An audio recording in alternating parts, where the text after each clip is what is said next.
here's Brody Brazil. Quick plug for the voicemail line, and hopefully you already know the number I'm about to say, 8334-BRODY. Call in, let it fly. I listen to all of your messages. I get to play back and respond to the very best ones. Hey, Brody. This is Brandon from Pullman, Washington. Go Cougs. All right. I've been a Seattle Mariners fan for pretty much my whole life, 30 years, and I saw that they are severing their ties with Root Sports, or shutting it down, I should say. Right. And moving their broadcast under the MLB umbrella for 2026. Correct. And I just wanted to see your thoughts on if this is going to have any kind of ripple effect among other teams severing their ties with regional sports networks and moving to maybe a streaming alternative with MLB.TV or maybe Netflix or something. I saw that the Mariners are moving to MLB.TV for 2026. Right. Anyways, wanted to see your thoughts on that, and love the channel. Keep it up. Go Cougs. All right, Brandon, thank you for the call from the Pacific Northwest. And look, it is a bit concerning when you've been watching your favorite team on one channel, one network, one place for basically, like you said, all your life. And now you're hearing that the Mariners, who bought that network, they bought Root Sports Northwest entirely in, I think, December of 2023. They initially bought in, I want to say in the 2010s, 2012 or 13. Then they bought 100% of it. They went from 70 to 100% of it within the last couple of years. And now they're shutting it down entirely. But my point is, I know that's a bit concerning. Like, all of a sudden tradition is ending, and where will the games be, and how will they look, and are things going to totally change? And the Mariners right now are having a tremendous season, a storybook season. Not just your catcher, but getting to the playoffs, all that stuff. You kind of almost don't want this distraction, which the team announced here on the final weekend of the regular season. But to be clear, the Mariners, they owned, well, they still do, Root Sports Northwest, which used to be called, I don't know, like Sports Vision and then Fox Sports Northwest. It's like a lot of the regional sports networks. They have changed names over the years. Same entity, but the Mariners are and were still the only team in Major League Baseball to own their RSN, their regional sports network, 100%. There are other ones out there that own a 30% share, a 50% share, a 75% share. The Mariners entirely bought over Root Sports Northwest, and now they're shutting it down. This network had existed since 1988, so to your point, all of the lifetime of a lot of fans who probably tune in on a regular basis. This is a trend that is starting and happening in Major League Baseball, really across all sports, but especially baseball, and moving quickly. It's the volume of games. It's the instability of regional sports networks. It's the fact that Major League Baseball has now identified this as a problem. So you realize what's happened here. In this case, Root Sports may not have been paying a tremendous licensing fee to the Mariners because the Mariners owned Root Sports. But in most cases, the network is owned by somebody different.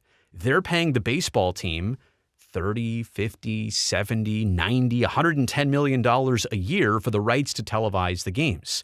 Within the last year or two alone, you've seen a lot of these regional networks shut down, have issues, file for bankruptcy, to the point where they need to restructure and renegotiate their contracts. They can't pay as much. Teams are taking that hit. So teams are looking for the alternative. What do? We take it in-house. Major League Baseball, as you point out, is taking over the distribution of Mariners games starting next season, and it's being reported by the Seattle Times that they are aggressively pursuing other teams to join into this broadcast division, right? So they're the seventh team to join this coalition of baseball clubs that are being handled by the league in terms of their broadcast. But I think all of this is in an interesting crossroads right now.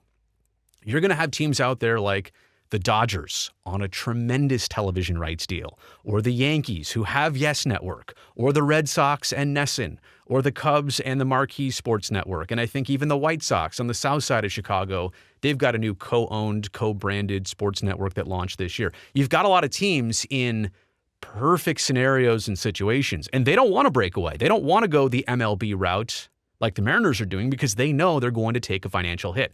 Mariners seemingly didn't have a choice. They owned this. They operated this. Really, I think they're going to restructure this more than anything else. Like, the Mariners aren't shutting down somebody else's business. They're taking something that they bought a little more than a year ago, a couple years ago, and they're realizing maybe this isn't effectively working how we want it to. We're going to pivot. We're going to change course. In a lot of cases, though, it's a separate company that's failing, and then the team has to figure out a decision of what to do and how to handle this. The crossroads, though, are this. 2 and 3 years down the line, a lot of the national rights deals for Major League Baseball, they're coming to an end. And a lot of these regional setups, they're being structured also to end in about 2 and 3 years. So between 27 and 2028, there's going to be a lot to sort out. And really, it should happen, like the negotiations for that should start happening right now. And I'm sure they are. But there's going to be a fundamentally different way, I think, to watch baseball starting in 2028, because all of this is like patchwork. It's experimental. I think MLB, when they want to take over distribution of games and put them on MLB.tv and they want to produce them by themselves and then stream them all by themselves, I do think that they're trying to make sure they can make this work so that by 2028, they can try and roll this out across all their clubs. But again, this is the problem. Not all their clubs want what the Mariners are doing. The Mariners have clearly seen the line in the sand, and they're going to go in this direction of partnering up with MLB. Other teams out there, this is the last thing they're going to want to do. And as much as we talk about a salary cap and a lockout pending for 2027, yeah, those issues are all part of that.